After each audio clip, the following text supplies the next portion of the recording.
Hello, everyone. My name is Alex Lazarus, and I'm your host today on Adobe Live.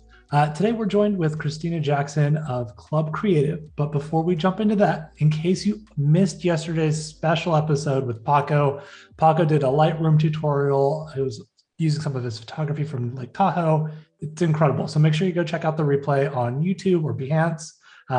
I think you'll absolutely enjoy it. It's a great video. And then later today, we also have our artist spotlight. So that's super exciting. And then the rest of this week, we are doing recaps of some of the top creative challenges. So stick around for that after this stream. Christina, welcome back to day 2. I am so excited for us to pick up where we left off. Really quickly, tell everybody who you are, where you're at, all that good stuff. Yeah, hi everyone. So for anyone that didn't join in yesterday, I'm Christina, I'm the owner of Club Creative, and today we're going to be working on some cheesies. Yesterday we got started with the logos, the color palettes, the illustrations, and today we're going to be building up the packaging and creating the mock-ups, and maybe if we've got some time, we'll create a poster for it as well. But if you would like to have a look at some of my previous work, this is my Instagram. As you can see, I love colour, bright colours, bold and bright illustration work, and a lot of packaging as well. All of these. So yeah, check out my Instagram, or you can have a look at my Behance too, which includes the bulk of every project. Yeah, that's everything. I love it. Your work in the consumer space and packaging is super inspiring. And I know lots of fans were in the stream yesterday and today. So we're super excited. If you are wanting to engage with us, hang out with us in chat, make sure you're over on Behance instead of YouTube, and that's be.net/Adobe Live. That way we can read all your comments. You can ask questions. You can provide puns. We had lots of fun yesterday reading some chat puns. We can absolutely take more today. We'll be doing, as she said, different flavors, and that's a lot of copy. So give us your favorite cheesy puns throughout the stream today. Yeah. Perfect. So as a refresher, I know you mentioned that the brand that we're working on is Cheesies. How is this inspired? Where can people design along with you? Tell us all about that. Yeah, so as part of Club Creative, we also offer Club Creative challenges for other creators, designers out there, and they're available on my website for free. And every quarterly, I just release 8 different brands with different names, different business sectors, and you can all take part in it. And this quarter, Cheesies is available in there, so that's what we're designing today. And yeah, it's amazing to see everyone else's ideas and concepts. So if you do want to have a look, just go on #Club Creative on Instagram and you can see everyone else's concepts. I think a few people have actually started doing cheesies after yesterday who joined in. So it's really nice to see everyone's ideas too. That's awesome. I love that. And you can do that through your website. You've got the shopping portal and it's free to download, and people will get your PDF. Is that correct? Yeah. Sweet. So that's all the information you need to start jamming along with us real time today. I would love to see what you guys come up with. So without further ado, we'll let you take it away from here. Yeah. So yesterday, can you give us a recap of yesterday's? Yeah. So if you wasn't here yesterday, we had a look at the mood board. We finalized on that we wanted to use more handwritten style fonts, and we really liked how they have all these puns on these, and that's why we was asking people for some pun ideas yesterday all about cheese. We did have a few good ideas yesterday, but if anyone has any more, please send them in. And we wanted to use the craft paper for the packaging, and we also really liked how packed full this is. So this is what we're going to do today. We're going to have all the information, illustrations, images all crammed into the little packet, and it's just we really want it to look really playful and fun. So then after that we started looking at different font options, we decided that we was going to keep the logo really just simple, just a type logo. So we had a look through a few fonts, all in the handwritten, doodly, playful style, and we decided on this font, Kiddie Times, for the headline font, and then the accent font we went with Kopi, Senja, Sans, and Body 123 marker. So we thought that they worked really well together, and as you can see here in the logo that we designed yesterday, we just have cheesies and then the little tagline, cheese flavoured mini crackers. So then from there, we started having a look at the colour palettes. So yesterday we didn't know what mozzarella was, but after the live, I went and had a look and it is green. So we got lucky with that, and we had a look at some different colours, placed it on the craft paper to see what would work best, and we finalised with these 3 colours, but we could change them once we've got everything on the packaging, just in case it doesn't work. So we've got the 3 flavours there, and then here we can see some of the puns that we have, but like I said, if anyone's got any for red leicester or mozzarella, I think we've got a good one for original cheddar, but the other 2, if you do have any, please send them in. And then we moved on to the illustrations. So this is what we created yesterday. I drew these up on paper first, and then I scanned them in, and then I used my Wacom tablet to draw them out. We used this oval brush using the paintbrush tool, just then it looks a bit more organic and free-flowing rather than such harsh lines. But we did use a pen tool for the geometric shapes, but for this we did use the paintbrush tool, just then it looks a bit more like it was hand-drawn. And then from there, we then went in with like a charcoal pencil brush, this one. So we used this to just make it a little bit thicker and add those rough textures all around, just so that it matches the organic, natural feel that we want for the brand. And then, yeah, so yesterday we actually managed to get started on some of the packaging. So this is what we'll be continue doing today, and yeah, it looks really fun so far. I can't wait to start adding all the information in on the back of the packet, and of course starting the other 2 flavors too. Yeah, I love this. I think it's, like you said, it's off to a really great start, and I think the craft paper on the back really helps bring that organic kind of all natural ingredients to the forefront rather than a heavy color coat on there. So yeah, that's what we want. So we can just get started on the packaging now.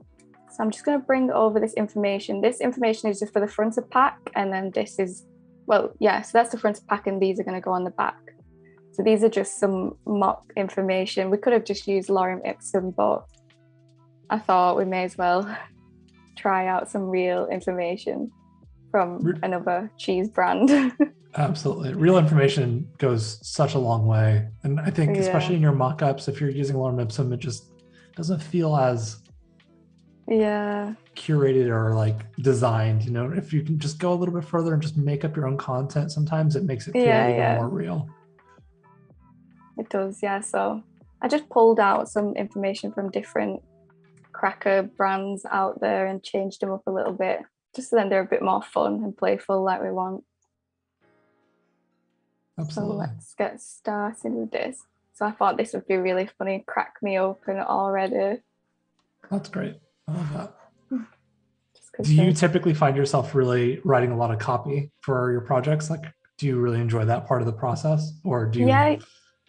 Yeah, definitely for passion projects. Sometimes even with client projects, if I can come up with a really fun tagline or something, I'll suggest it to them, and most of the times they love it too and they want to include it in their brand. Awesome. Yeah, I think that's great. Yeah, I guess it's because when you're really into the brand and you're really designing for it, you start learning some things and you come up with ideas and you kind of think about it all day and all night, and you're so excited for it, so you start thinking of ideas for them as well. I totally agree, especially because, like you said, you're living and breathing their brand for the course of that project. So you might as well, if you have some ideas, might as well share them.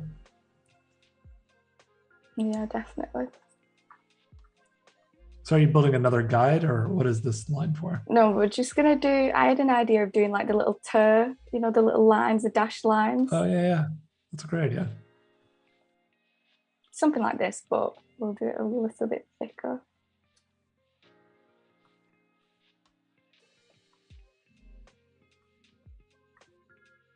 And are you going to texture this one as well as the like the other illustrations, or are you going to keep it more just very clean? We'll see. We'll have a go. We might get a little bit too busy if we start adding so much on. Yeah. I always get confused with this, like which way I should be going, higher or lower. Maybe something like this. Just have it right below that. Nice. Do you have any like scissor icons readily available? We could try and draw one up, but I don't know. I feel like or you could. Normally, I feel like you kind of just, rip the bag open or like pop it open. True. I know we talked about Comic Papyrus briefly yesterday in Comic Sans. Yeah. I found out yesterday, or this morning actually, that Meg Lewis has a Comic Sans, and it's like beachy Comic Sans inspired. Oh. It's great. It's super cute. It's very adorable. Oh wow, I'll have to have a look at that one as well. Yeah, it's great. So I'm just going to underline this just to add a little bit of something there.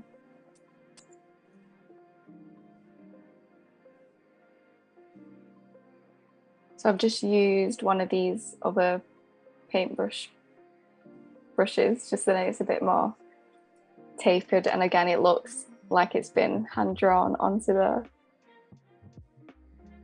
Yeah, it's kind of matching that marker aesthetic of the type. Yeah.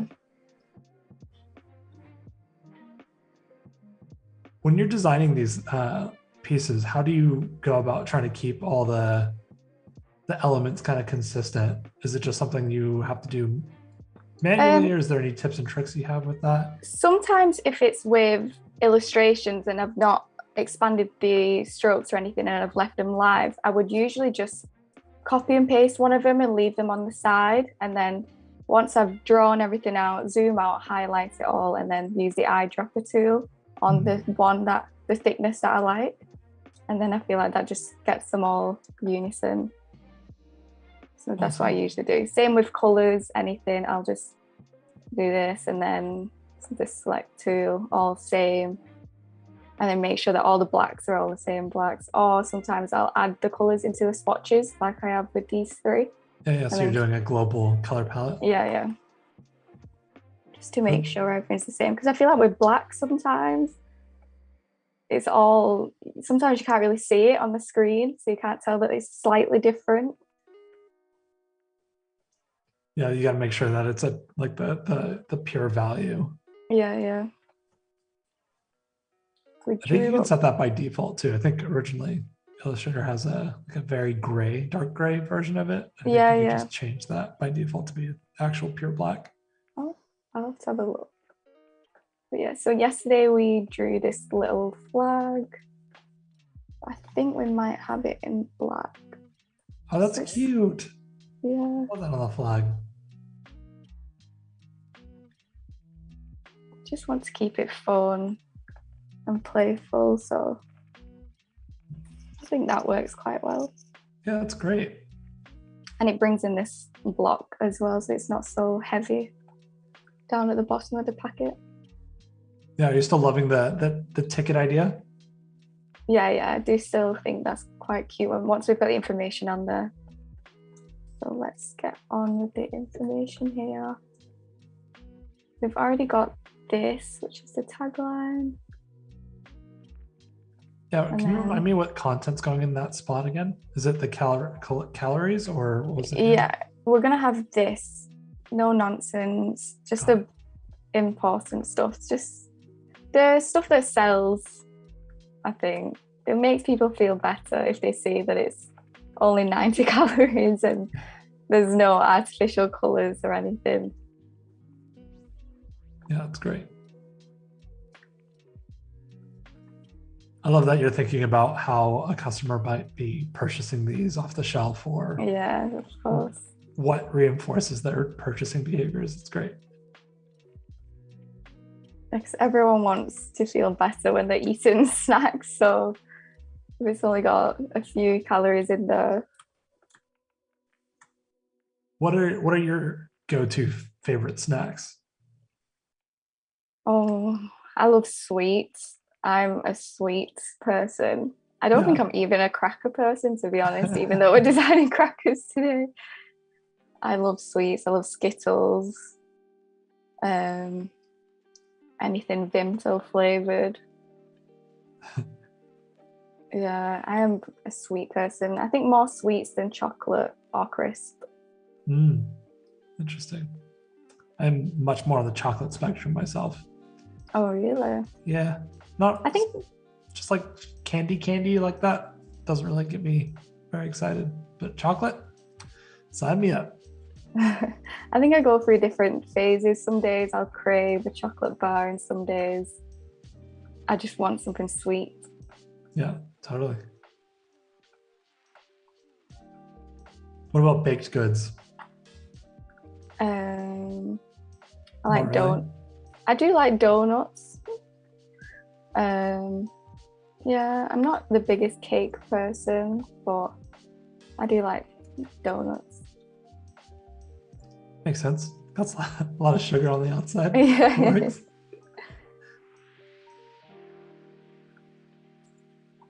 I see so many regulars in chat. What's up, Wade? What's up, Robert? Stony? Christina? Barbara? What's up? What's up? Katrina? Hello, everyone. Welcome to the stream. I know you're tuning in from around the world, and we appreciate you hanging out today.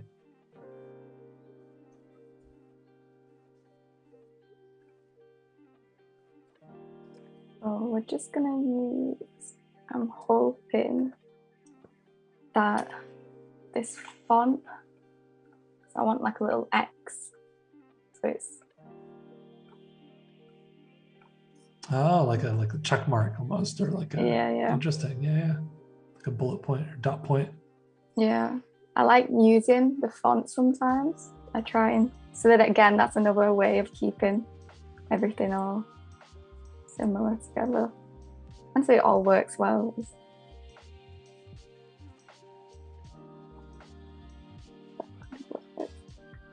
Maybe we could just add a stroke.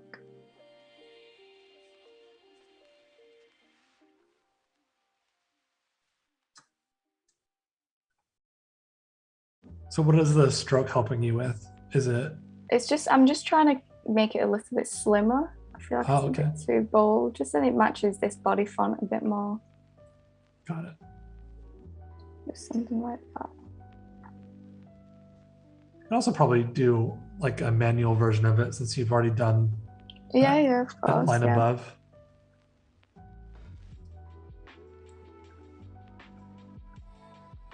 Yeah, you can definitely draw this out.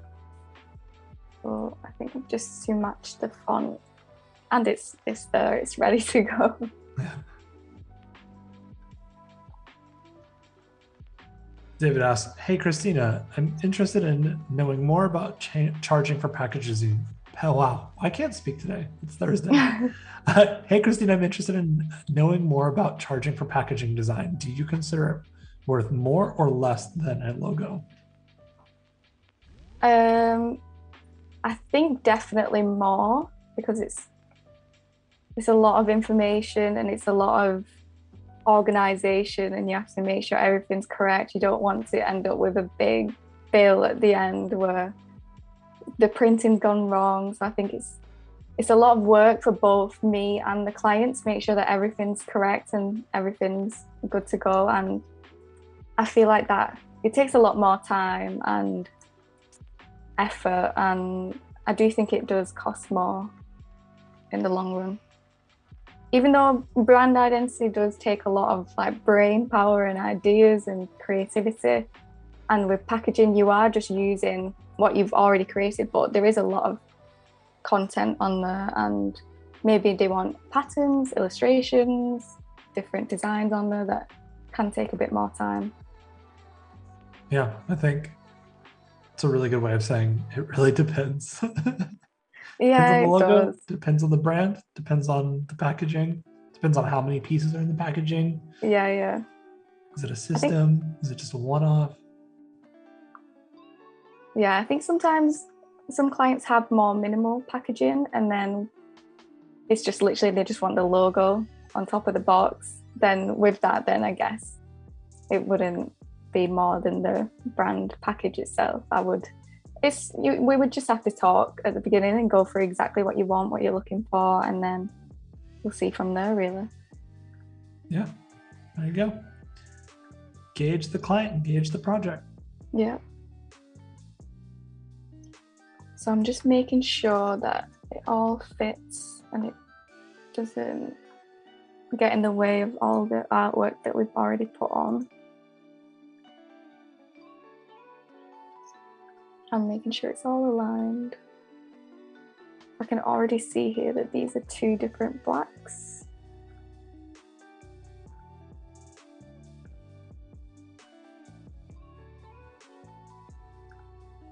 David says, haha, for sure, there's no right answer.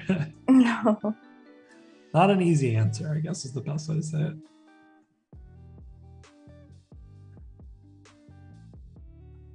Do you find that clients typically come to you for either or both? How does that typically happen for you?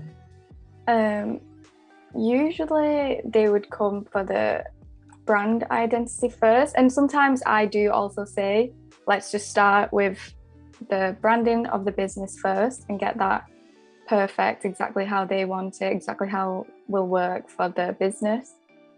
So normally I would say, let's just start with this, and then later on in the line we will have a look. And usually the clients also need to do a lot of research themselves to begin with. They need to look for printers, they need to find the die lines, the templates, everything for me to use. So whilst we're working on the branding of the business, they can be getting on with that side of it.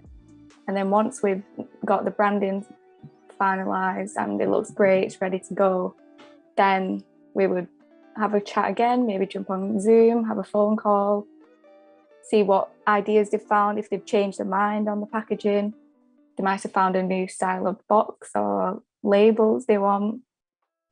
And then we would start looking at what they want in there, and then yeah, we would start the packaging after that. Awesome.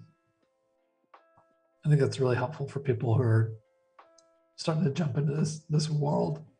Yeah, and I think sometimes the packaging can completely rely on the branding. So they might think, oh, they want this big, I don't know, like a big bulky box, and then once we've done the branding, it might look a lot more dainty and minimalistic, and then they might decide, oh, actually, I don't want to do this huge box anymore. I would prefer something more simpler. So I think it is better to start with the branding first. Yeah, I agree. Otherwise, you don't know if you're designing everything on brand. Yeah.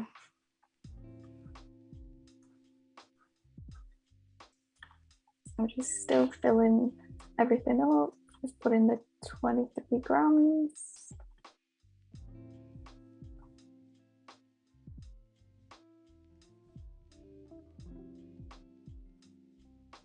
How much content do you typically need to have on each package? For this, cheesies? Yeah, for explain it to me and the audience who may have never done, cracker packaging before, and the bags that, I how guess much weight, nutrition, all that kind of stuff. I guess if it's like a real project, then you would have to rely on the client to give you everything, because you're not going to know everything about every line of business and every product line. So you would need to ask the client for all of that. And obviously there's a lot of like legal stuff that you don't want to be dealing with, so you have to ask them for everything. But if it is just a passion project and you're just having a play around, then sometimes, like we said before, you could just use lorem ipsum and see where the content might fit well in your design. So you just place it wherever you like. Or most like for this project, I just had a look at a lot of other brands out there that already exist. Even they didn't even have to be crackers. There was some like fruit and nut little packets, and it's just all about the size of the packaging as well. So how small it is, how big it is. This is quite a small like snack pack, so it is probably got a lot more information that's needed on here, but we did want it to look quite jam-packed and full and a bit crazy and all over the place. So this is why we've got so much information on here. Oh, that's great. I think having a lot of information is sometimes really helpful in terms of making the content look good and have a good hierarchy and makes people want to actually engage with the product. Yeah.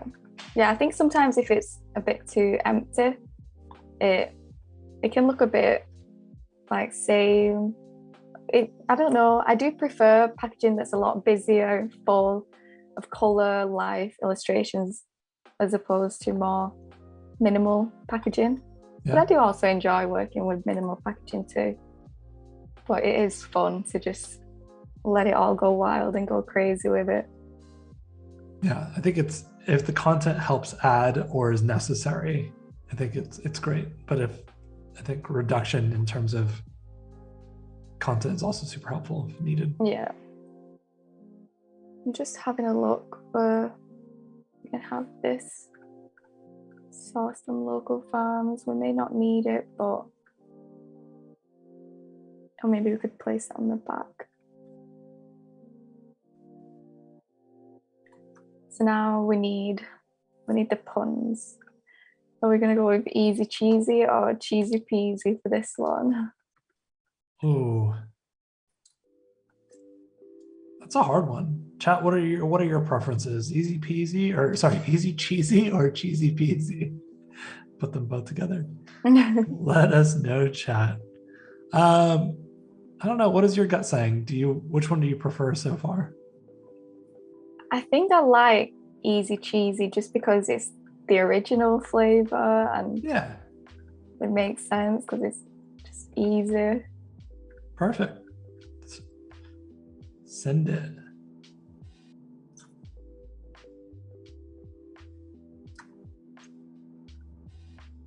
Try easy cheesy, and then I did also want to include the actual flavor because I don't think you'd be able to tell what easy cheesy is.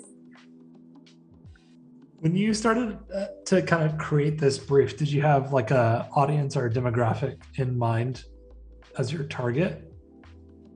Yeah, I did start thinking more for kids. I wanted it for like in kids' lunchboxes, stuff like that. But then I guess it can also appeal to adults too, older adults, just because it's got that natural, healthy, organic side to it, and it makes sense. And I think the flavors, maybe like mozzarella and red Leicester, maybe that would appeal more to older people rather than kids. But I think maybe this flavor kids would like in the lunchboxes. Yeah, that's fair. Wade says peasy makes me think of peas. I don't want peas and crackers. Okay. So we won't go with that one. We'll stick with this. Fargi goes, do I detect a Manchurian accent? Great to see a UK designer live here.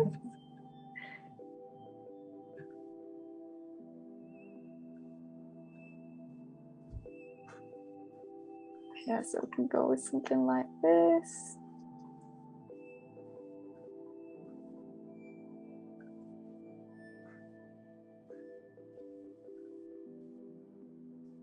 I just need to make sure that it's clear that that's the flavor. I feel like when you've got packaging that's so busy all over the place, it might be hard to I don't want people to, stand there and read all of it to find out what the flavor is. Yeah, So, I agree. But I feel like with that, like you have here where you put original cheddar next to it, it seems like a really good way of tying easy cheesy and the flavor together really nicely. yeah. And I guess with packaging like this, even though it is quite busy and all over the place, because they're all going to have their own color palettes, it's a bit easier to separate what flavor is what. I agree. So if this was a client project, what would you be doing differently, or how would the process be different? So if this, I guess what we would do is still the same this, but with the content or what they would prefer. If they just sent me a list of all the content, I would probably start with seeing if I can fit everything in. But then if it doesn't work, I'd just ask them what's the priority? What do we want on there? What do we not need on there? And then we would look into a few revisions, see any changes, and then I would definitely get the first flavor finalized first and get that absolutely perfect how they want it. And then from there, I would just get on with working with the rest of the flavors and then send it all over for approval. Great. How many rounds of revisions do you typically work through with the client? So with branding projects, I normally do 2 concepts to begin with and then three rounds of revisions from there. But with the rounds of revisions, I normally do like a specific amount. So if they send everything, like if they turn around in the first revision and say, oh, I don't like anything and I just want a whole redesign, I've come up with some new ideas, then that's when maybe I would say, okay, but there will maybe be some additional charges to this, just because if they have changed their mind completely from what we've discussed. And I usually ask clients to provide a Pinterest board along for the discovery call at the beginning, just then we can both flick through, have a look through, see what their favorite pieces are, what they like, what they don't like. And the Pinterest board usually includes a variety of things. It's not all logos and branding design. There can be just different colors. Sometimes there's interiors, all sorts of stuff. So usually I try and get a really good idea of what they're looking for at the beginning. So then they're going to love either the first or the second concept, or they might want a merge of the two. And then from there, we would just have 3 rounds of revisions. And I just try and let them know that make sure you have a look at this properly, take a few days, then just write up all the revisions in one go, rather than, if I do a few changes and then they come back a few days later like, oh, I did also want this doing, oh, I wanted this doing as well.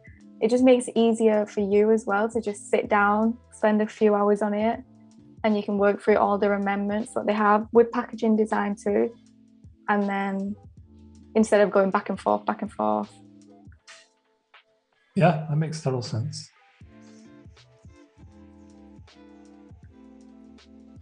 So I'm just filling up all of this information. Do you typically do like fixed fee projects or hourly? How does that typically work for you? I do a bit of both. So I have some clients that are with me long term, and it's not always a set amount of work every month. So we just work hourly there.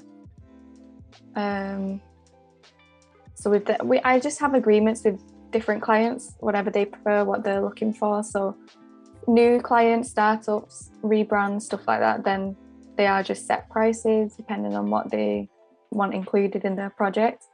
And then with a few clients who do stick with me monthly or annually and want work continuously, but sometimes I have a few clients who just pay one monthly fee and I just work with them throughout every day.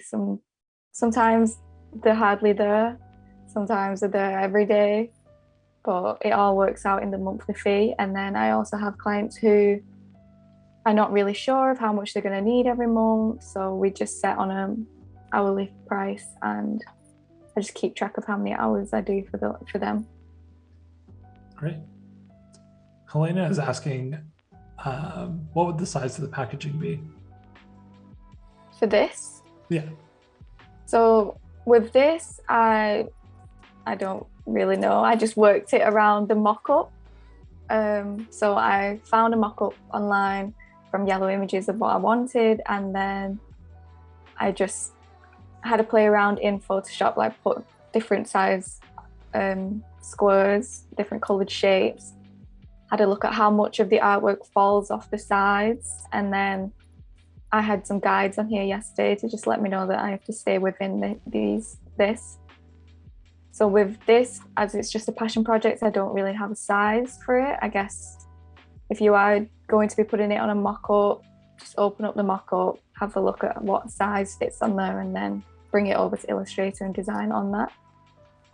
So let me just show you this actually. So down here is the mock-up. So I just opened up Photoshop and I saw that this was the front. That's how much room I have. Up here is where it starts. The seal is, so I know that I can't put artwork up there. And then the back, the seal is slightly over to the right. So later on, once we've got the packaging done, I'll just need to make sure that the content is here and it doesn't go over the seal around the back. It's an interesting way of reverse engineering your mockups. Yeah. Because sometimes I find you create something really, really nice on Illustrator and you love it and you just can't wait to see it on a mock-up, and then once you put it on the mock-up, it just doesn't work at all. The sizing is all wrong, and then you don't want to start fiddling around with the mock-ups and changing up the sizing. So I think sometimes it's all right to just work backwards and see. Have you ever made your own mockups, or like mocked up a collateral piece or a bottle or packaging for a client? Yeah. So usually I would mock up like flat things like leaflets, business cards. I just added drop shadow, put some texture overlay on there.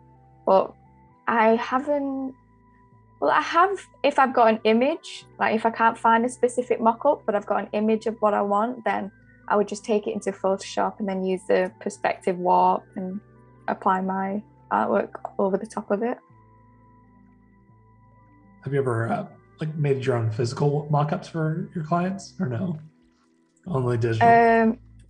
I have when I worked in a design studio in-house.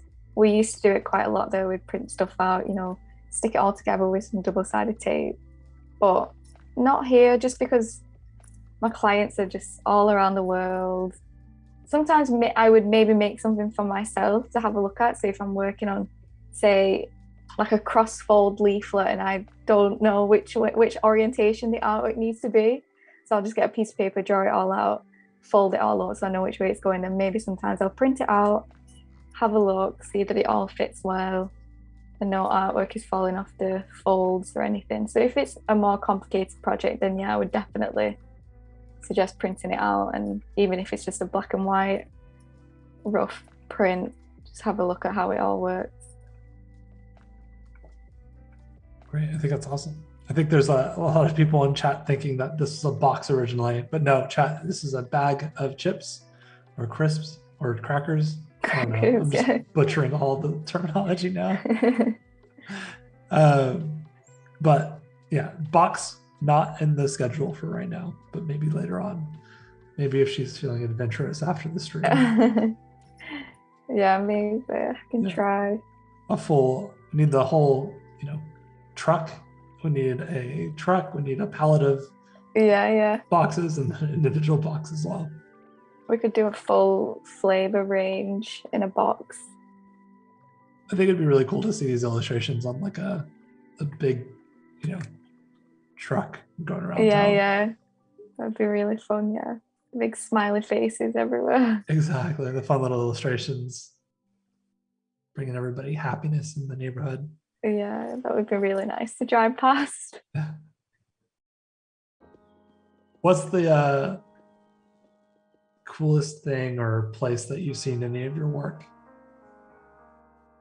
Do you mean where Has I've it been on a seen? car or a billboard or anything like that yet? Um, Let me think. I did some work in the past and I honestly did not know who they were, where they came from or anything. I didn't know where they were based. And then one day I was just shopping around my town centre and then I just saw it there, just Wow. inside the shops, just on the wall. And it was crazy, really. I didn't even know they were from here because I don't usually get a lot of clients who are from around here. To be honest, not a lot from the UK either. Yeah. They're mostly just everywhere. So it's really crazy if I do see anything around here because usually everyone's everywhere who I work with. That's funny. That's awesome. Chat, let us know what you've designed that's made it somewhere unexpected or really cool. I think it's always fun hearing stories of like Yeah. what somebody's made and where it's at and all that stuff.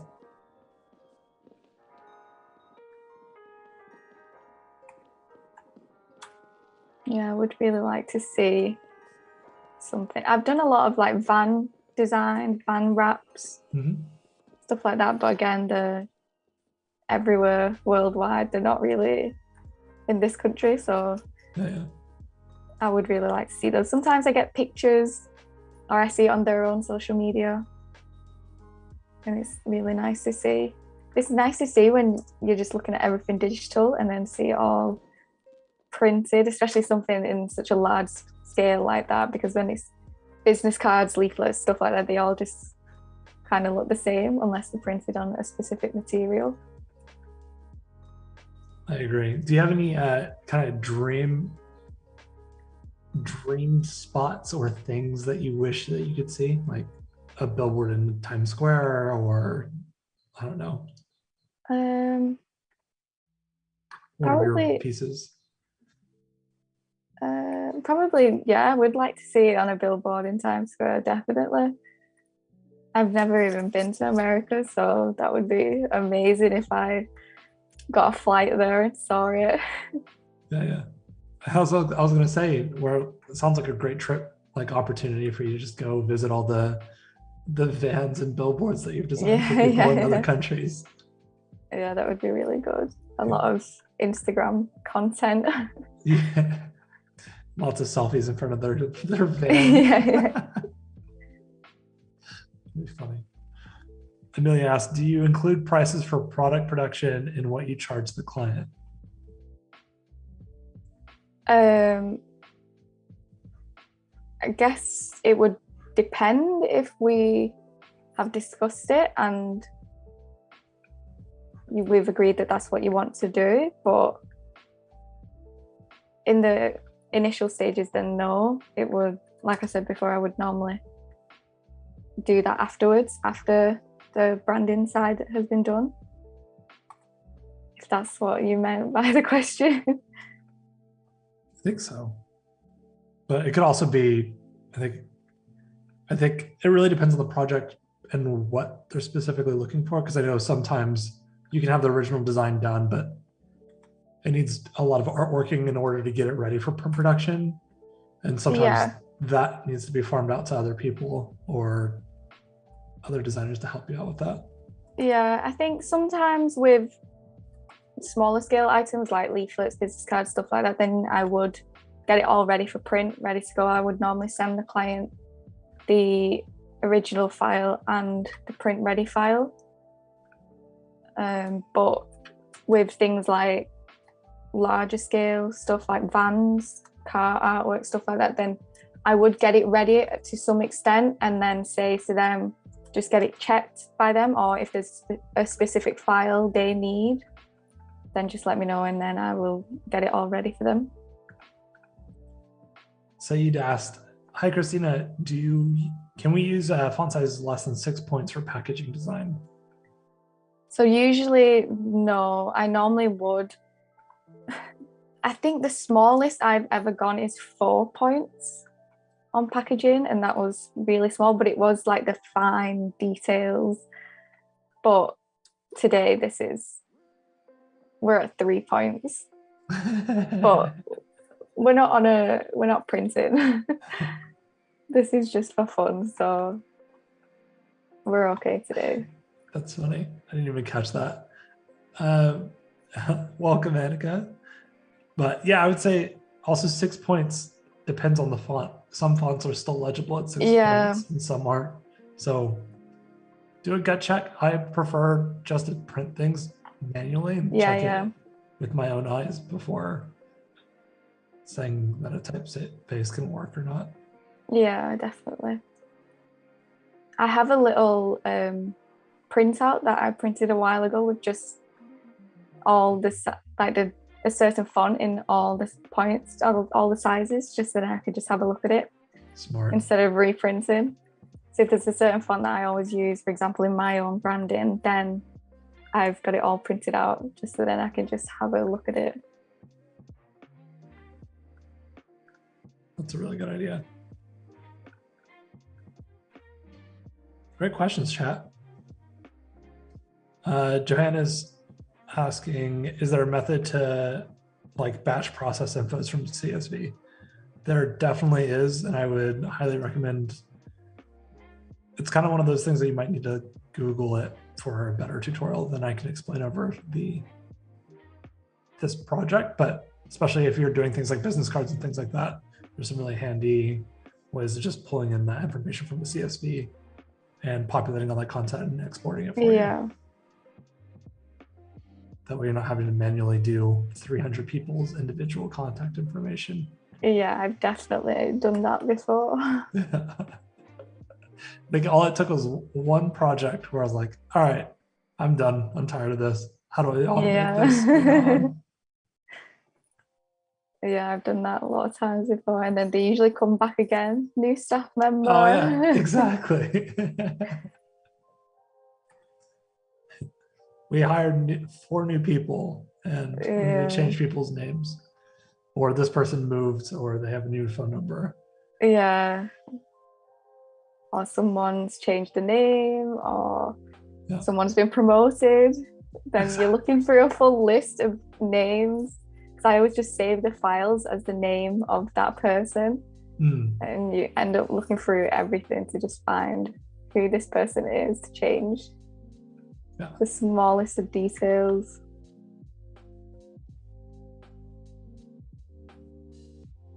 So we've got manufactured by Cheesies. We don't have a real location. We just have 123 street name. What about like 123 cheesy place or Cheesy Road? Cheesy Road. There you go. Well, 123 Easy Street. I don't know. Cheesy Road. Postcode. So you'd ask, do you often purchase illustrations or pictures for your clients' projects, or do you prefer to create them on your own? I do prefer to just create them myself, but sometimes it's if they are looking for something specific where I don't think it's in my scope to draw or design, then I would just tell them, here's some stock websites, maybe if you want to have a look and see if there's anything on there that you like, and then we'll have a look at purchasing it, and then I will use it in the project. But normally I would usually with illustrations and stuff, I do try to draw it all out myself, illustrate them all, and then they're usually happy with it all straight away. Sometimes there's been a few changes, but it's normally just minor stuff, like maybe make it a little bit thicker, a little bit thinner. They might want it just the outlines rather than the fill. But yeah, normally I would try and draw it for myself. But sometimes some things can be hard to draw out, so it's helpful having some websites out there like Adobe Stock and places like that. Yeah. Or find some friends who are really good at illustration. Yeah. But you seem to be pretty talented with your illustrations. So you could probably accomplish a lot on your own. I think it's just a lot of practice, doing it over and over and over again, and then you start figuring out ways of making it a bit easier for yourself. But yeah, it definitely helps if you do have people out there who specializes in those type of things. Like, I try and stay away from illustrating people. I just don't like faces. I like drawing faces and painting faces. I used to always paint portraits, but for some reason I can't do it digitally. Why do you think that is? I think it's because I'm not drawing on. I guess if I had an iPad maybe, where I'm looking directly at the screen, because with the Wacom tablet that I use, it is just, I'm looking at the screen and drawing on the table. So I think that might be why I'm struggling a little bit. But maybe if I did have an iPad, maybe I could have a play around and try it out. Interesting. I'm curious to see if you ever get an iPad, if that does solve it for you. Yeah. Do you think it's a tilting? Like, I know a lot of people who paint like to have their easels up at a degree. Yeah, angle. maybe, yeah. I guess I could get a little stand and put my iPad on there.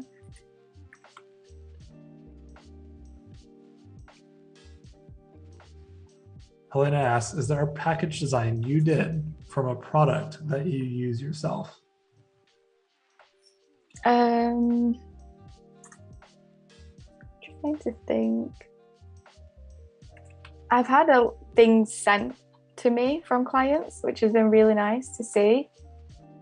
The clients from all over the world, if they have sent me stuff like candles, beauty products, stuff like that, and that's really nice, and I do use all of them. It's awesome. So that is nice to have things around my room that I've designed. But I don't think I've never purchased anything from just the store, as like I said before, everything is worldwide.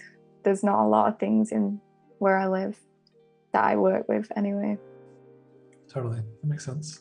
And if you're just tuning in right now to chat, we are currently working on packaging design for Cheesies, which is an organic, fun, whimsical cracker company. Lots of puns, lots of fun little cute illustrations, all done by the wonderful Christina from Club Creative. And if you're tuning in on YouTube, make sure you come over to Behance at be.net/Adobe Live. In about 30 minutes, we'll do our creative challenge. So we have about, 40 minutes until then. So we're about halfway now in our stream. So that's great. So I'm just adding these little, I always like it when food products have, the other flavors on the packaging, because if you're really enjoying something, I like it if they've got it all on there and you can just have a quick look at what else is available. Yeah, it's like encouraging them to continue enjoying more products from your brand, which is great.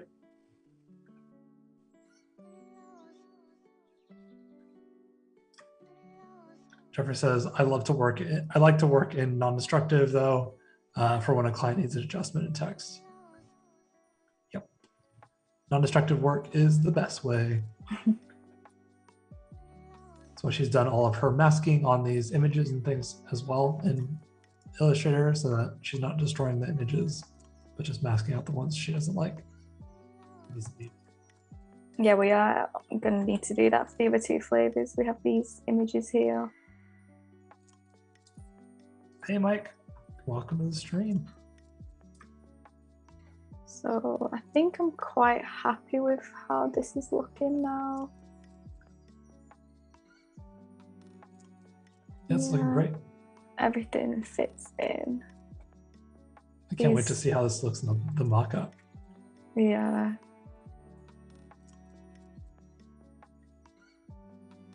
The mock-up I've got is actually like a craft mock-up as well, so it's got a bit of texture to it, so great. It'll work well with what we're looking for. Do you know if the UK has specific like nutritional tables that you have to stick to, or is it pretty open? I think a lot of them are like this, and they're usually on the front, Oh, I've noticed. But we're just going for the looks today. We're not no, that's going. fair. That one's way prettier than the American version. So this is a Yeah. very boring table.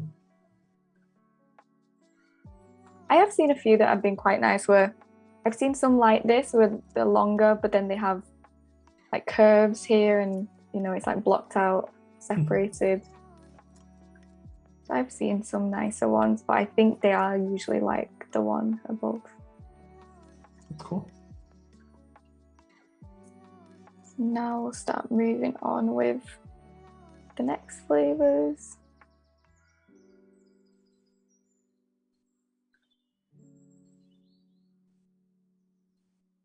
Which one are you doing next? I think we should do Mozzarella hella good.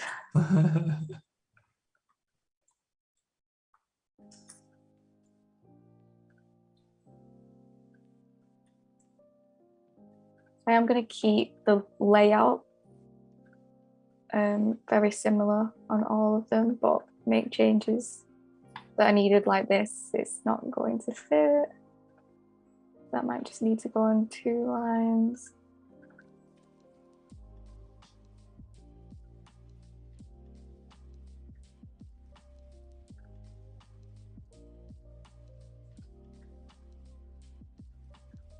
I noticed you outlined that type. Is there any reason in particular you outlined it versus just nudging it down? I do. I prefer everything to be outlined. I don't know why. Even though it's a pain if I need to change anything, but I don't know. I feel like it's just easier to work with. I saw the other day that there's this touch type tool, which I didn't know existed. I think I saw it on an Instagram reel the other day and was absolutely amazed. Yeah, the touch type tool, I think Nick Longo and I were working on a brand together and he told me about it and it blew my mind, and then just used it for the rest of the program. I think it was great. It's a great way of just moving things around. Yeah, I haven't used it properly yet, but I will definitely try it out. Yeah, it's pretty cool. Nicole asks, do you have any tips for getting yourself out of a creative block? Doing passion projects. Definitely. Yeah, just get into passion projects, have a look through different other people's work.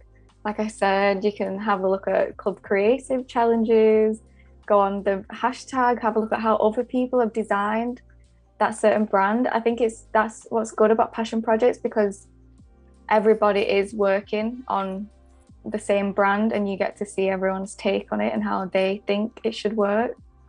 So I think that's a good way, because then you might think, oh, I think this could look like this, I think this could look like this, and then you just come up with lots of ideas. Then it feels more like a challenge then, rather than, I think that motivates you a little bit to try and think of some cool, fun ideas.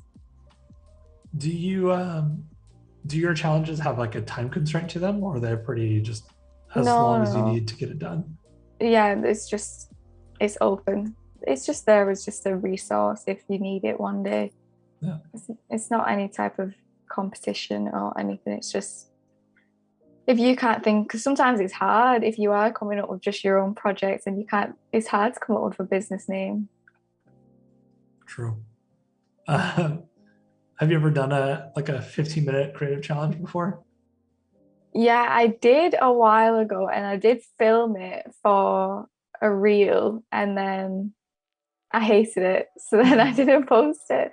But I wish I did post it because it was fun. But no, I have done a few. I've also done one where it was like you do on the random letter generator on Google. And then I just generated 2 letters and then tried to create a monogram with those letters. Yeah. How did that go? It was actually quite good. It was fun. Yeah.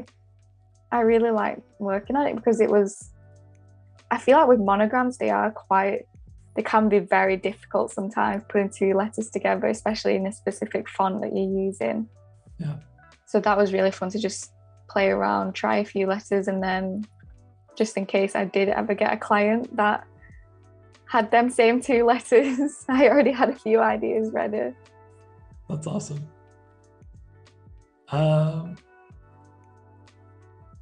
Joanne is asking, how do you cut those crackers? The menu is hidden.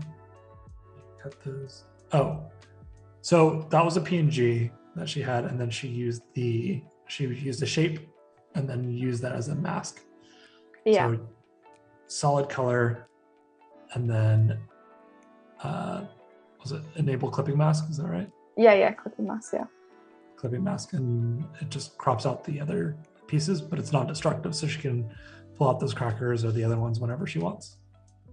Yeah, usually if it was a proper project and it was going to print, I would spend a bit more time on them in Photoshop and cut them all out separately. Yeah, I think that's necessary because from my experience, when it's gone to print, sometimes there's artifacts that happen with the clipping mask. So it just makes it a little bit easier, but it's like a quick and rough mock-up really quick.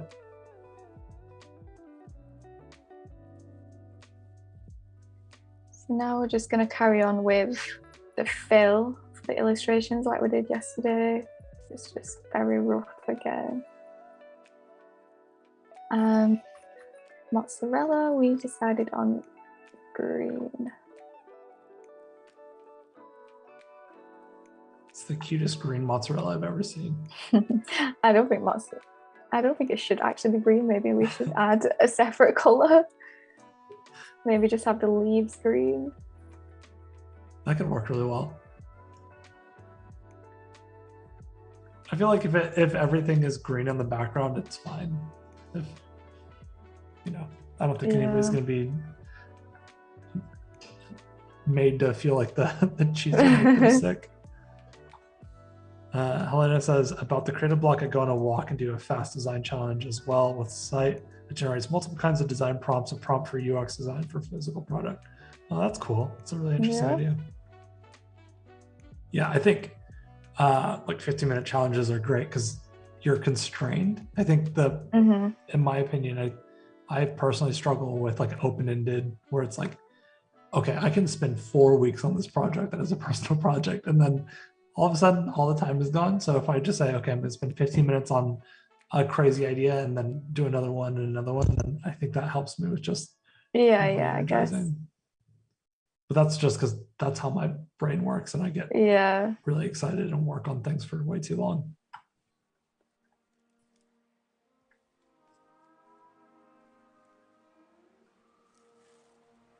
But going on a walk is a fantastic piece of advice.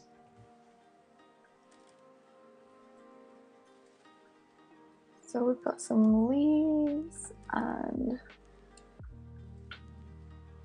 some green mozzarella. So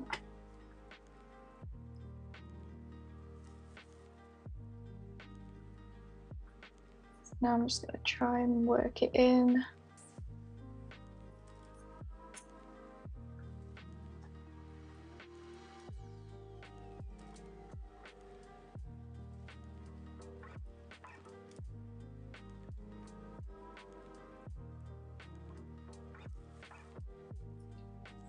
In about 27 minutes, we are going to be doing the artist spotlight. So make sure you tune in for that.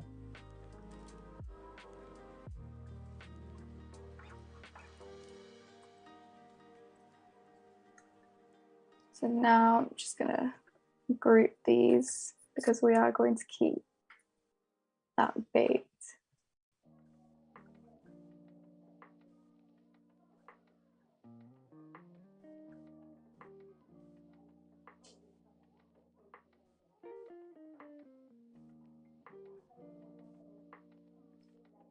So you're thinking that these pieces of mozzarella crackers will have some basil included in it?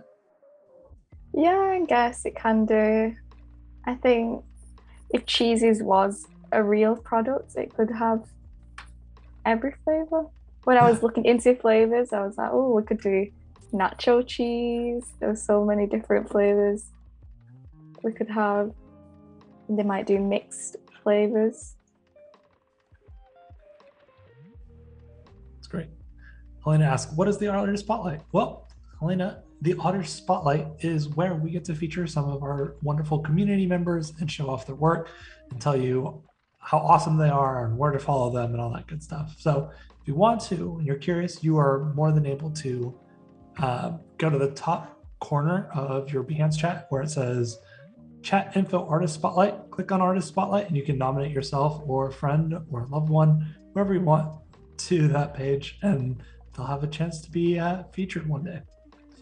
So feel free to nominate whoever you want.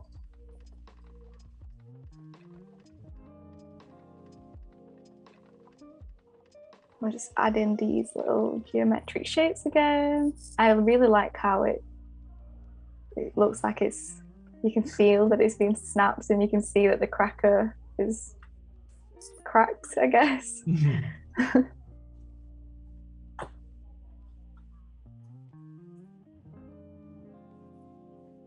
So you're not really a crisp or a cracker person, huh?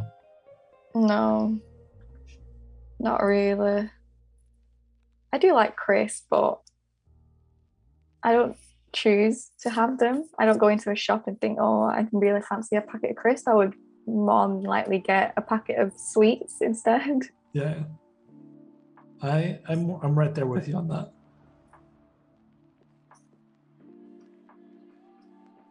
Saeed says, I think you should add a little details on the mozzarella cheese as you've added on the cheddar cheese illustrations. Yeah, just maybe a couple little dots. Yeah. Helena says the triangles remind me of cheese pieces. Oh yeah, that works. Yeah, great, more cheese. I feel like mozzarella is really just quite smooth, so maybe we could just add some lines on the outside rather than on the inside. Oh yeah, there you go.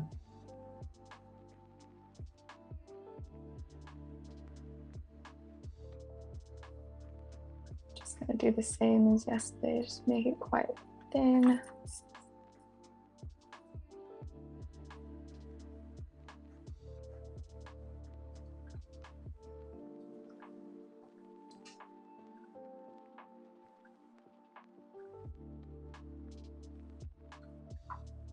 I know you mentioned that you have clients all over the world. Which country or place would you want to go visit a client to see their project? Probably would be in America. Yeah, whereabouts? Yeah. I have one in San Francisco, I think. Yes. And then it's Sacramento. Is that in? It's outside of yeah, it's in California. Yeah. I also have one in New York. That's a bakery one, which I am still currently working on. Oh, fun. Yeah, so that's hopefully will be opening sometime soon. So that would be really nice to see, walking past and seeing the shop sign, everything inside. Yeah. Then I would probably have to eat some cakes and baked goods. Absolutely. And I could ask, how does Christina find the right contrast for colors for a branding project? I think just a lot of just playing around with it, trial and error, having a look. Even with this right now, I'm not 100% sure on the green, but I think it works on everything else. But I think with this, it's not the clearest to read on the craft. Yeah. But we can have a look at that and just after we've done this one. But yeah, I think it's just a lot of trial and error, playing around, seeing what works best. And if you can, print it out, see how it looks printed, if you've got those specific materials, if it is a printed project. But with just branding projects, then I just try out a few options. I feel like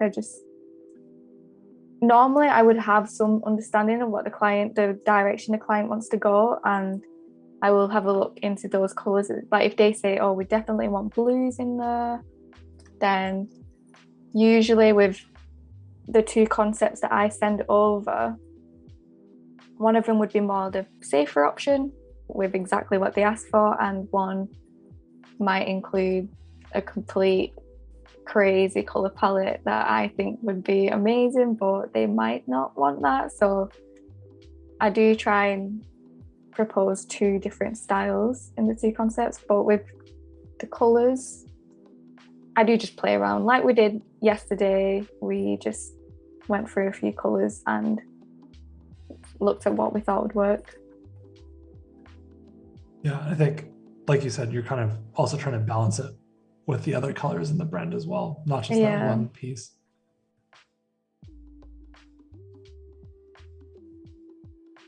Yeah, we definitely want to keep them all bright. I think sometimes if we do have one really deep color, so maybe in the future, if Cheesy's has a very large product line, then they might have to go down a few color palettes and have some deep darker colors and some lighter pastel colors. But for now, with these three, we're going for really bright, strong colors.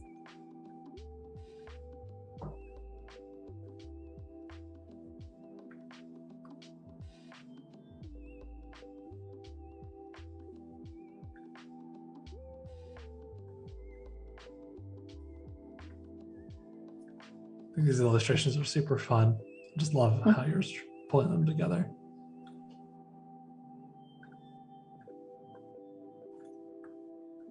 Actually, we're going to need to cut out these holes. I just realized.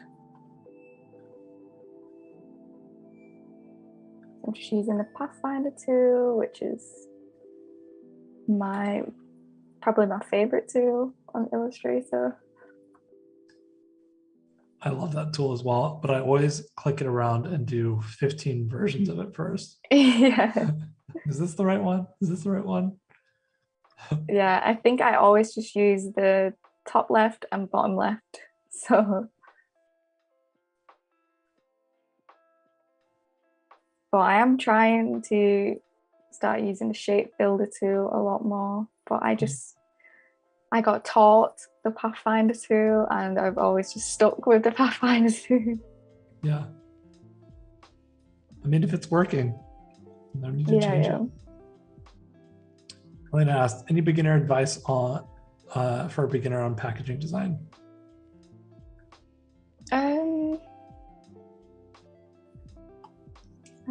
I would say just have a look at other packaging out there, see how they fit things in, how they work around the little small spaces. Just get a lot of other already made packaging, have a look around your house, anything you've bought recently. Just take a look at what's already been made and just see how they fit everything in. But I guess if you are just starting to do packaging, then just do some research, have a look at what size text needs to be, all stuff like that really, and yeah, just have a play around and see what works. Yeah, that's good advice.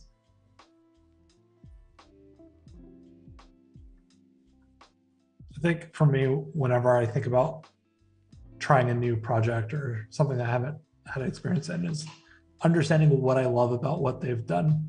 And so it could be like 4 things. I could love the type or the contrast or the patterns or the illustrations. And then that helps kind of break down things. Because I think if you look at it on surface value without diving deep into what makes it work for you, then it can be a little bit daunting because it's too much information. So if you like break it down systematically, you can start to understand and kind of replicate without stealing.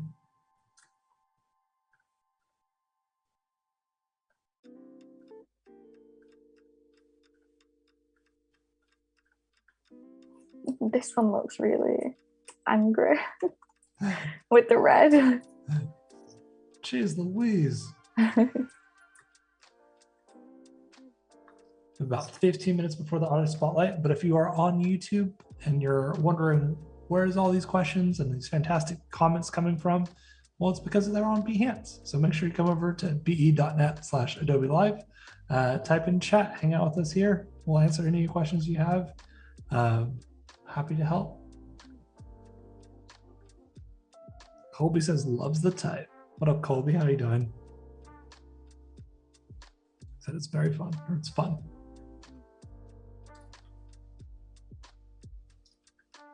So we have all the flavors all completed. Everything's here. Sweet. Joanne is asking, are we going to see the final product? I think that's probably the next stage, right? Yeah. Start showing those mock-ups. I think I'm actually just going to keep it simple around the side, the back of the packet.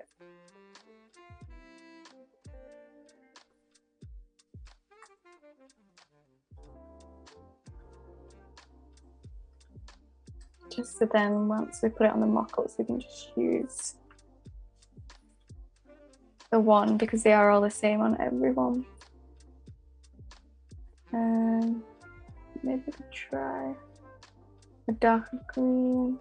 I think it's just a really hard color. Yeah, that might be darker.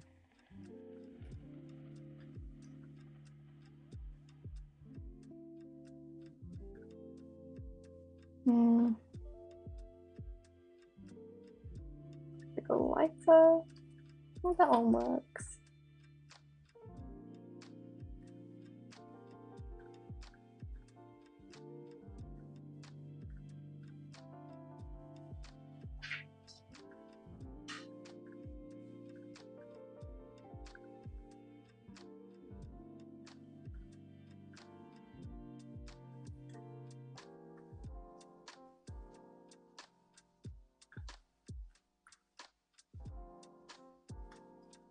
So now we have all of the packaging completed.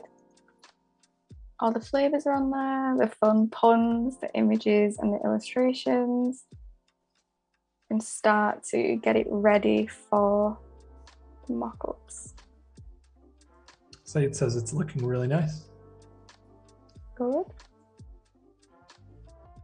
So are you mocking it up?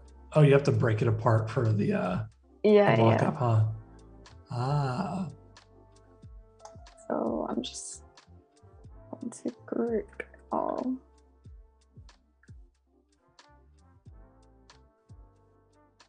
T64 TV says would be nice to see the crackers in illustration form too. Yeah, that could be a cool like a poster design later on if she wanted to redo everything and not redo the things, but also add cracker illustrations too later on. The great thing with the system is it's flexible, right? So you can add as many illustrations as you need for whatever advertising campaign you might need as well. Yeah. I think with this, I just really wanted to have some real imagery in there, just then, you know, they know what they're buying. I think because this packaging is so crazy and out there and just full of information, you might not really want to, you might not know what it is from just cheesies. Yeah.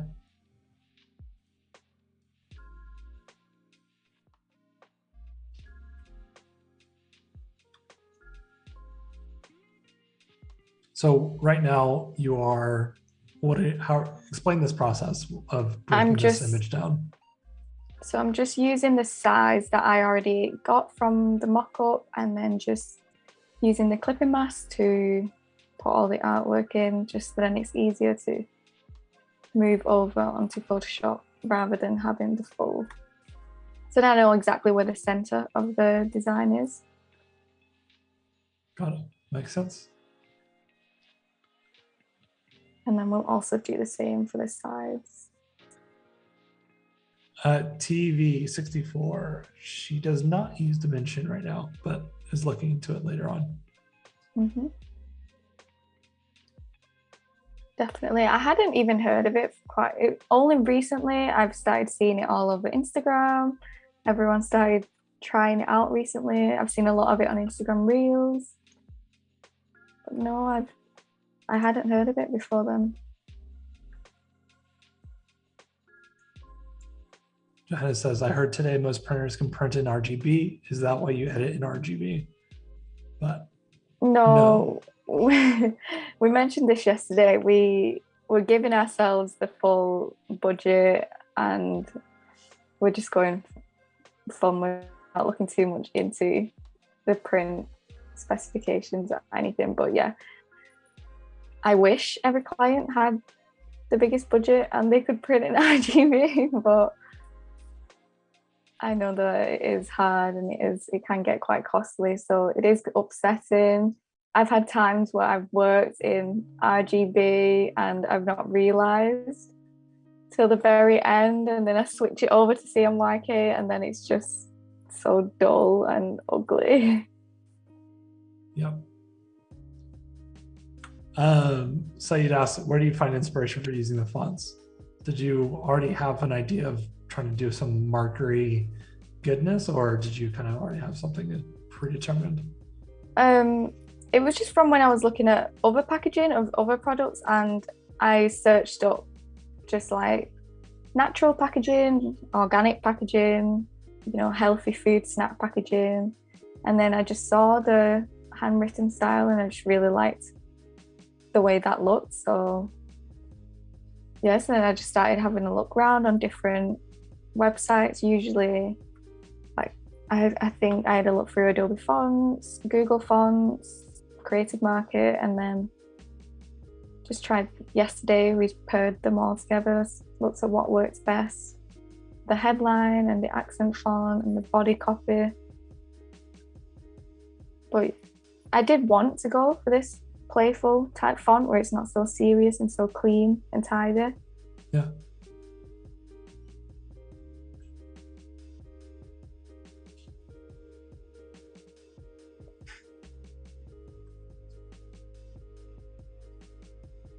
Like this.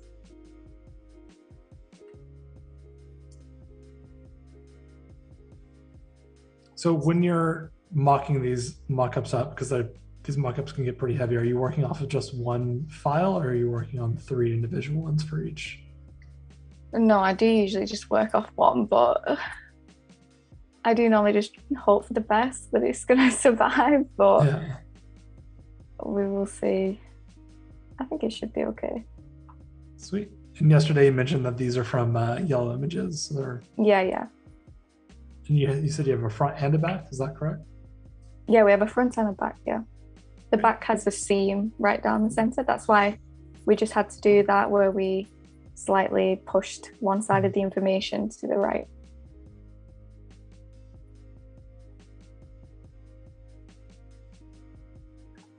Eight minutes until the artist spotlight. Let's see if we can get a mock-up cranked out before then.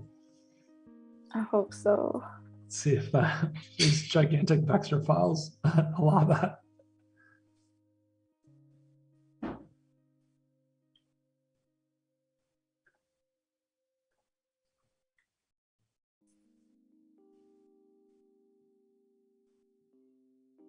There we go.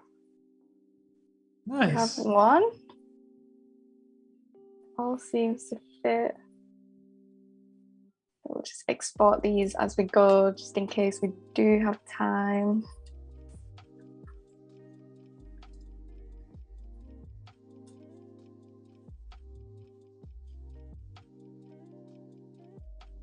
Look at that.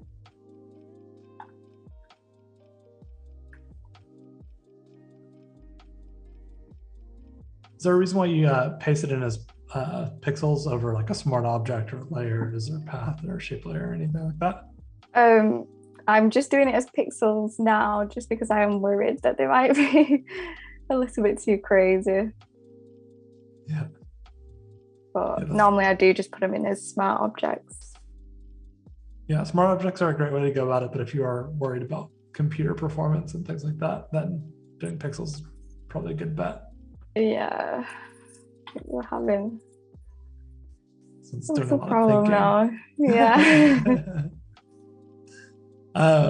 Johanna says, this is so cool. Starry eyes, smiley face. Said says this, it's looking just perfect. Heart eyes, TV 64 looks awesome. Excellent mock-up. Yeah, they're great mock-ups.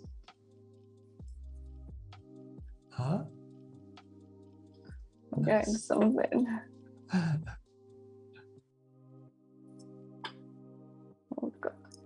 I think I might just delete this now.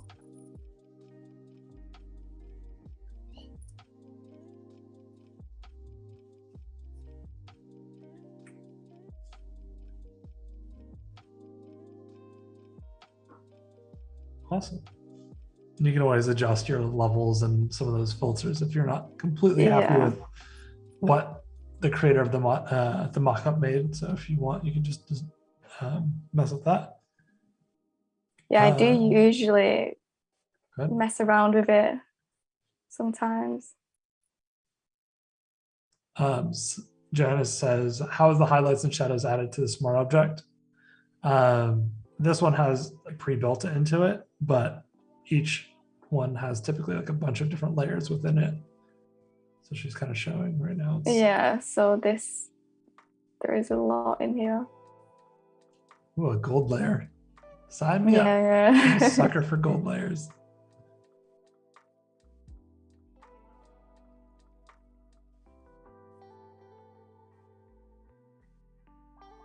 So you'd ask, do you think a mock-up presentation is as important as designing the artwork? Yeah, I do think mock-ups help a lot. Mock-ups just sell the brand for you. If you show people how it will look in real life, they're more likely to be able to visualize the product, and it's nice for yourself as well to see what you've designed.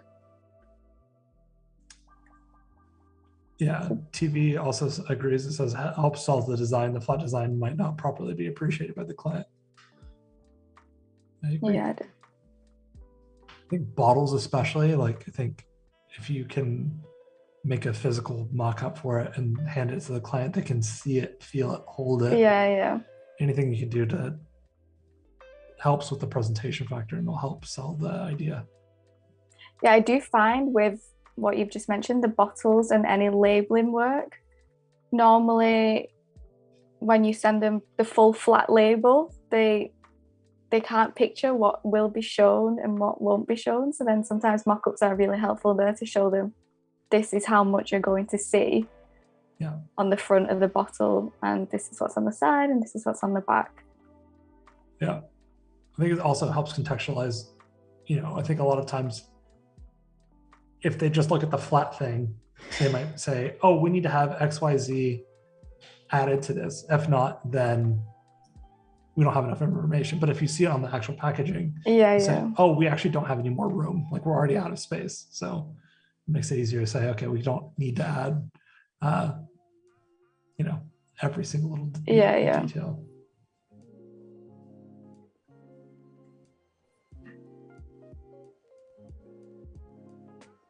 So this is where I was having the problem yesterday. Because of this fold, so this information would actually be underneath the fold. So we could just chop it off so it looks like it is actually under the fold. Joseph asks, where did you get the mock-up from? This packaging design is amazing. This is from Yellow Images, but you can find mock-ups on Creative Market, Adobe Stock. You work for them. You said Etsy yesterday, which I thought was really fascinating. Yeah, there's a lot on Etsy, yeah. So lots of spots. LS Store or LS Graphics as well.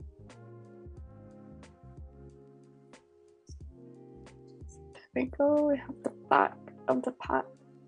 Nice.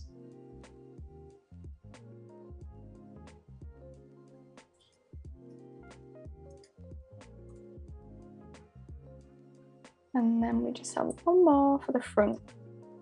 Cool. Let's throw that in, and then we'll jump into the artist spotlight. Sure. Abdul, we mentioned just a couple minutes ago the why she's pasting as a pixel, not a smart object, is because of computer resources right now. Smart objects are great, but to save some resources and processing power, just putting it as a pixel right now is fine.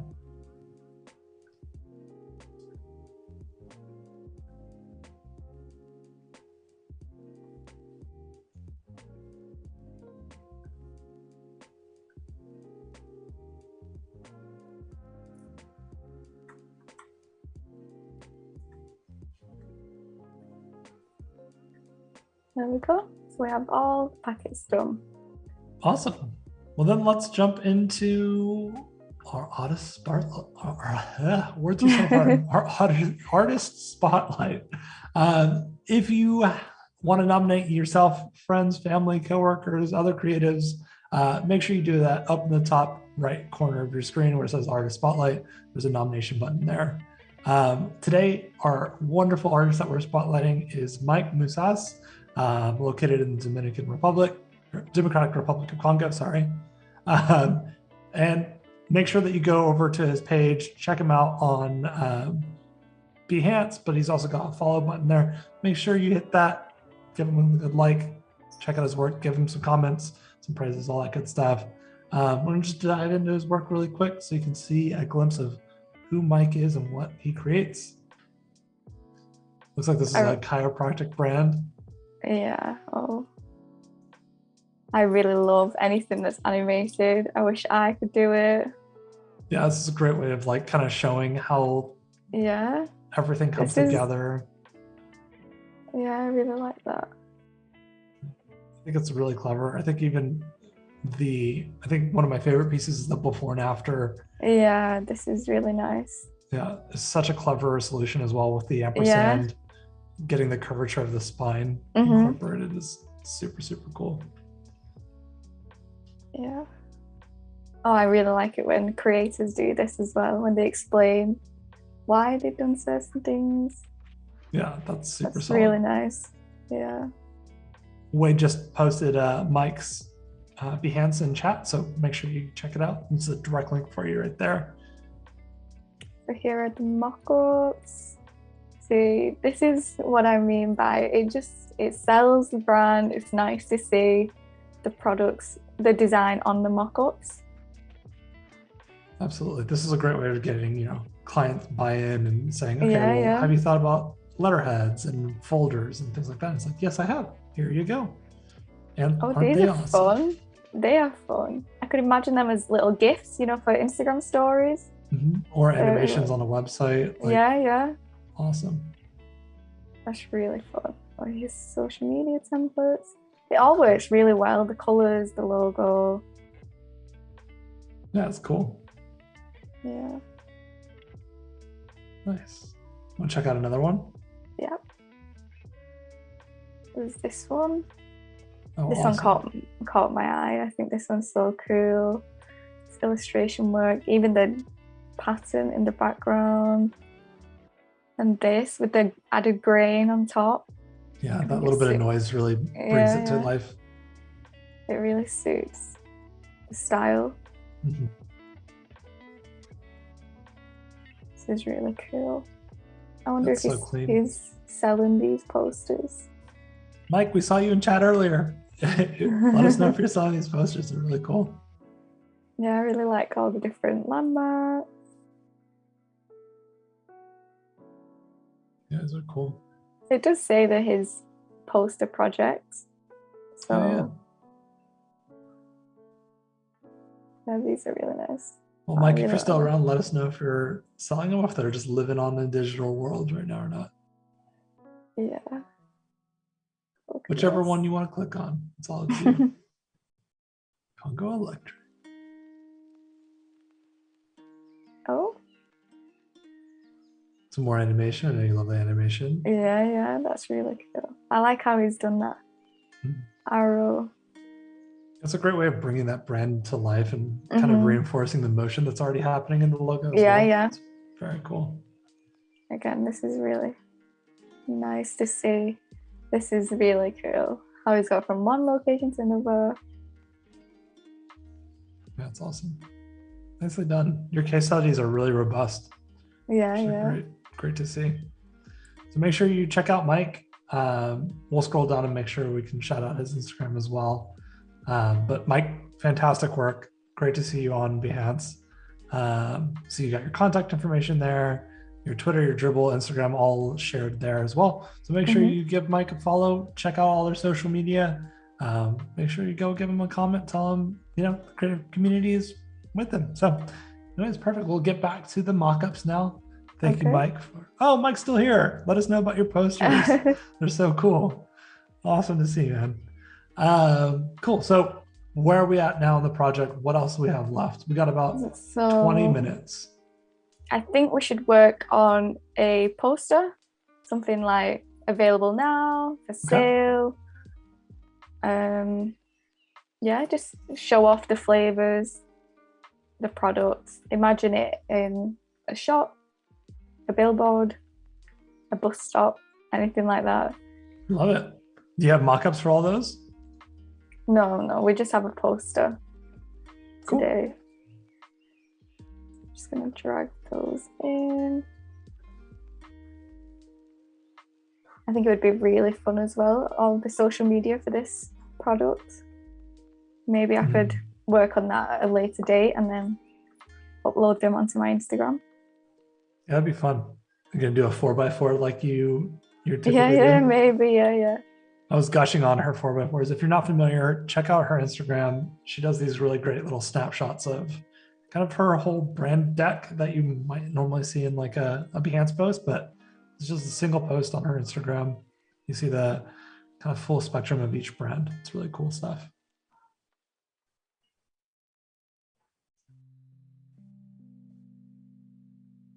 Is it fun? Would you put like a drop shadow behind each of them or? Yeah, I think so.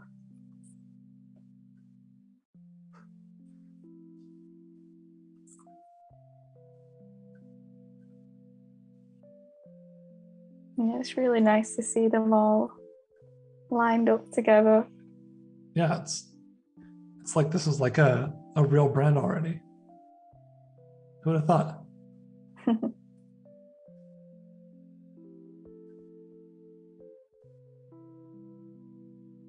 So I'm just adding just a light drop shadow on those, not too much.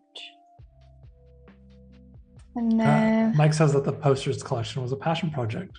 Well, oh, see, that's what we we're talking about earlier. Is passion projects are a great way to like get people excited about what you're able to do, and Mike is delivering in spades. So great job. you should definitely start selling those. Yeah, they're cool.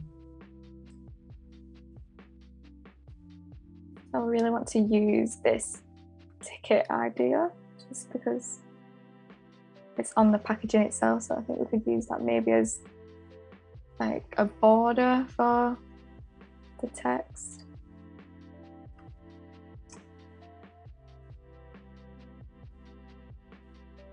Just need to make it a little bit longer.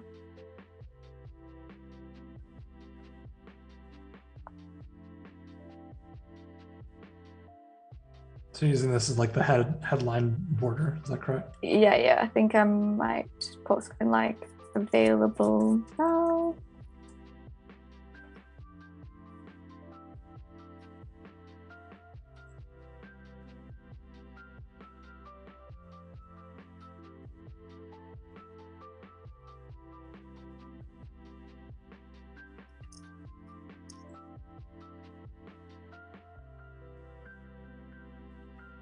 What kind of background are you going to use, or background color? Are you going to keep it white, or are you going to do something a little bit more spicy? I think we should maybe try and pull in all three of the colors, maybe. We could stick with the craft, but I think because we've got the craft packaging, it might be a bit too much craft. I agree. It could be. Kind of has a like a typewritery feel. Maybe it's because the letter spacing on it. It feels like a. Yeah. Oh, that's interesting. I think it's just at that size compared to the rest as well. Mm-hmm. Or maybe it's the black background. But yeah, it's cool stuff. What's the name of that typeface that you're using? It is Kopi Senja Sans. Oh, cool. That one's from Creative Market, I think. Oh, nice.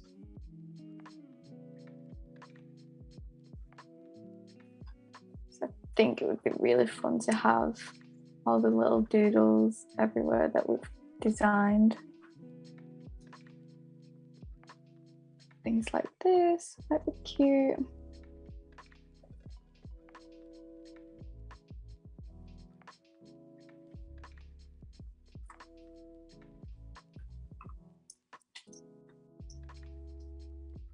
What other copy are you thinking you're going to need to put on there? Is it just available now? I think we should have the logo and maybe just the flavors, maybe above and below the packets. That's a good idea. Available at Tesco's? Yeah, we could do, yeah. And have a look for a Tesco. It's the only brand I know. That was just that's as limited as my UK knowledge goes in terms of where I can buy chips or crackers. Yeah, Tesco orders Asda. Oh yeah, But I do usually go to Tesco.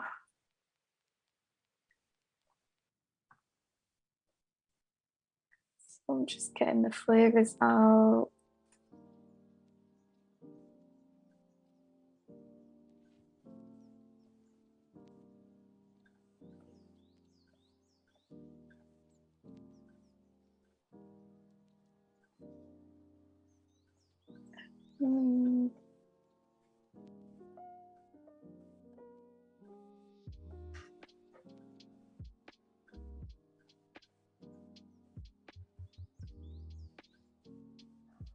Just gonna put them all in a line so then I can make sure they're all aligned and in the same. Right. Michelle says the smiley face you can also use. Yeah, definitely, yeah. We have about 20 minutes left, or sorry, 14 minutes left. So make sure if you have any questions, please let us know. We'd love to answer them for you.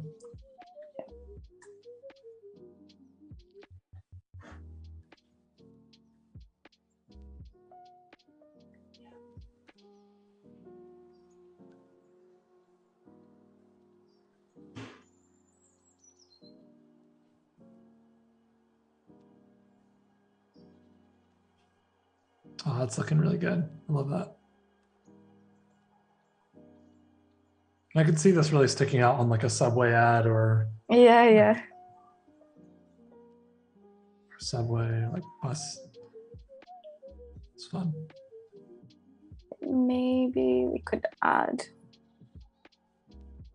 some of these just flying around in the background. It lets me.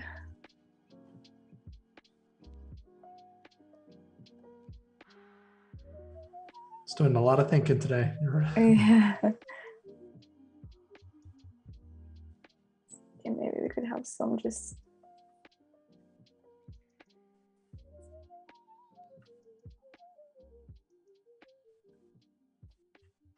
Oops.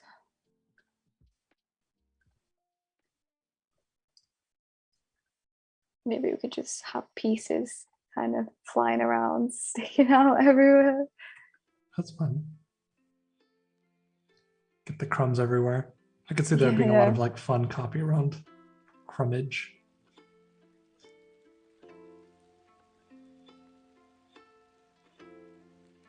So when you're working on these posters, how do you typically kind of approach them? Are you looking at hierarchy, messaging? What are your thoughts? I think usually I normally would sketch it all out first on a piece of paper. Okay. And see what content goes where. And then normally I would have all the content ready and have it all. I would normally just type it all out here so I could see it all, see how many words are in certain sentences and see where could each thing go. And then I normally just gather everything that needs to go on there and have a look at everything and then just start coming up with ideas and playing around with layout. Yeah. The great thing is with all these pieces being vectorized is you have endless opportunity to do a series of these posters, one-offs, billboards, wrap a vehicle, whatever you want. Yeah, you can really just go crazy with it. Is there anything on this project so far that you wish you could have done differently or changed or would do better for next time? Like, was it all pretty spot on? I think maybe I would have liked to work on the brand itself a bit more, so the logo work, and see whether we could have done something fun. I think because there's so many E's, we could have had something really fun. Maybe we could have turned one of them into a little face, a little smiley face in there. I think that could have been really fun. Yeah, I feel like the logo's in a really good spot. Like, even though it's just kind of a typeface, it works well, especially with how you treated it on all the packaging. Like it reads well, it feels nice. Like it's pretty lovely. Yeah, I think it has worked well just because we have pushed on all the content, everything. We've really gone crazy with the illustrations and the images. Absolutely. I think if it was a bit more plain, we might have needed to add a bit more to the logo. Yeah. So I'm just adding all sorts everywhere. Just making the poster as busy as the packaging themselves.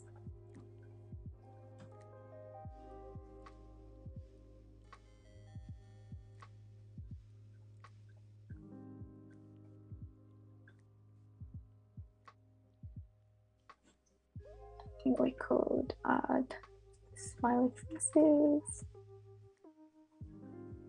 That's what we're missing. It's the smiley faces. Yes.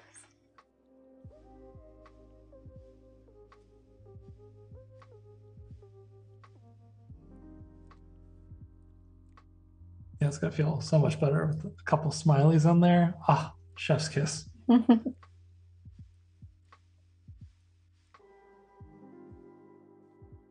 So if you were to present this to a client, what other pieces of collateral or mockups would you include to kind of sell and win the pitch? I think I would definitely show maybe on a shelf if I could find a mock-up like that, or maybe I would even, if it was a really big project that I really wanted to get, then maybe I would get some craft paper, print it out, glue it together, and take it into a shop and just take a picture of it. But I think, what else could you really produce? Probably, like you said, like show it on a bus stop, show it how it can be advertised in different locations. Maybe even show it with some kids or adults eating it, holding the packet. Yeah. I'm just gonna try the craft and see how it works. Yeah, I think there's a bit too much craft. I think if you took all this content and just duplicated it and did one-offs now, it would work really well with like the colored background. So if like you did the original easy cheesy, and then just did a yellow swatch in the background, that packaging will pop off and it's just would look awesome. I could see that performing super well in like a social post or like a busy, like, you know, when you're scrolling through Instagram, all of a sudden you get hit with that color palette and the crafts, and it just look so good. I think maybe we could try.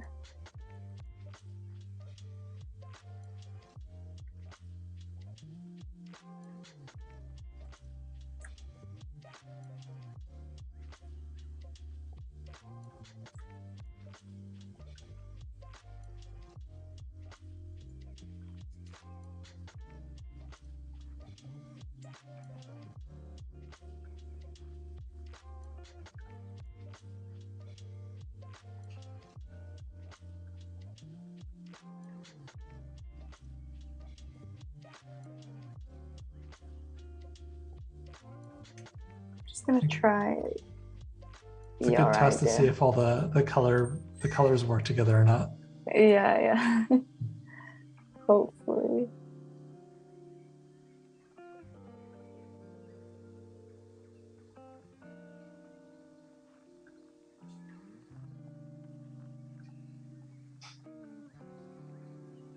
Green.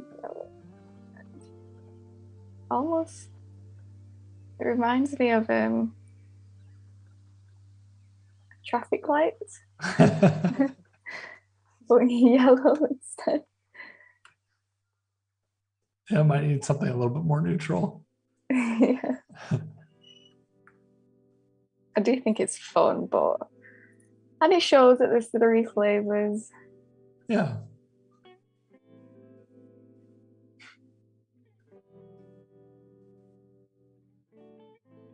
It could be nice if we had maybe like a wooden countertop or a marble countertop. Oh yeah. Proper image.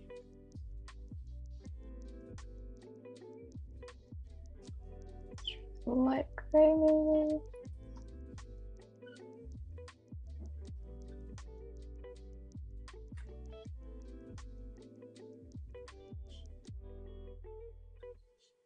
I think maybe we can try out what you mentioned and just do the one flavor.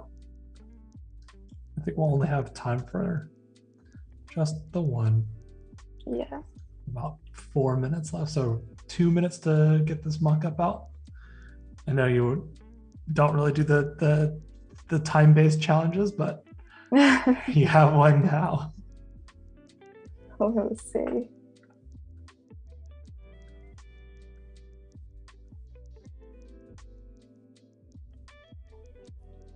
I think this can be a lot smaller for this one.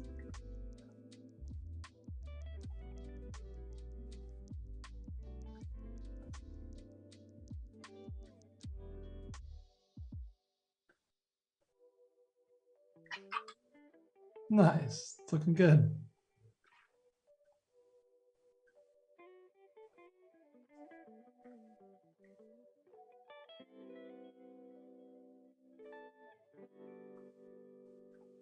Yeah, I think that's awesome. I think like if you were to be scrolling through Instagram or whatever, get hit with that bright yellow, I think it would perform really well.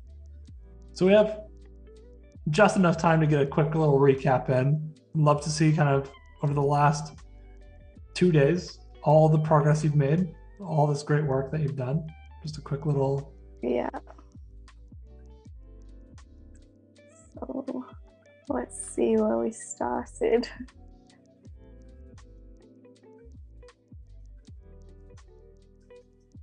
So at the beginning, we had the mood board. I think we have definitely hit all the points that we wanted to with the hand lettering, the craft, the puns, the full packaging, the illustrations, and we've managed to mix in the real imagery with the illustrations. So I think that's worked well. The fonts, we've used all the fonts that we chose, used the logo as is. And we've chosen the colours. We have tweaked a few colours to make it work on the craft, but it seemed to have worked well.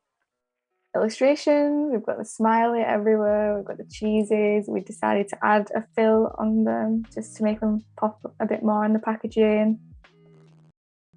We worked on all the product information and placed them into the designs. And these are all the packaging designs we've created. We've mixed in the hand-drawn illustrations with the images, used all the fonts that we've chosen, and yeah, just created a really fun brand. And here are the final mock-ups. The back is here too. Yeah, these are great. Honestly, this is such an exciting brand. And I think the color palettes are working now. The illustrations are fun. I think the mock-ups really, like you mentioned, they help sell the product, they sell the idea, they sell the concept. Oh, look, you do have a poster mock-up. Yeah. You're like, I gotta get it going. We'll see if we can do it. I think we can. If Adobe, if your Photoshop will participate. Oh, we can do it. We can do it.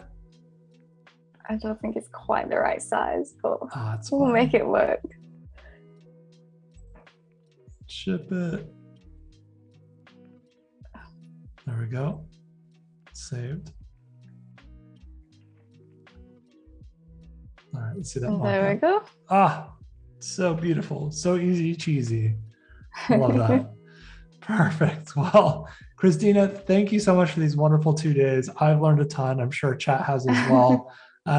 This has been super fun. So, where do people find you again? You can go to my Instagram, Club Creative Ltd, or on Behance or to my website, but I'm mainly on Instagram, so Club Creative Ltd.